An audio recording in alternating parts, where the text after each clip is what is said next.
विश्रांतवाडी होते इथून 200 रुपयासाठी मला जायला दिवसाला 200 रुपयाचं ते.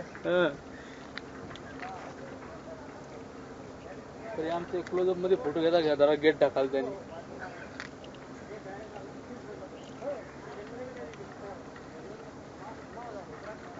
ते वरचे व्हील्स आहेत ना ते जरा चेंज करायला लागेल त्याच्यामुळे ते साहेब आमचं ऑफिस आहे ना हे सिक्युरिटीचं विश्रांतवाडीला आहे. असं आहे काय? Park Alandi road. हा एक मिनिट इकडे पडव मागं रे मागून या.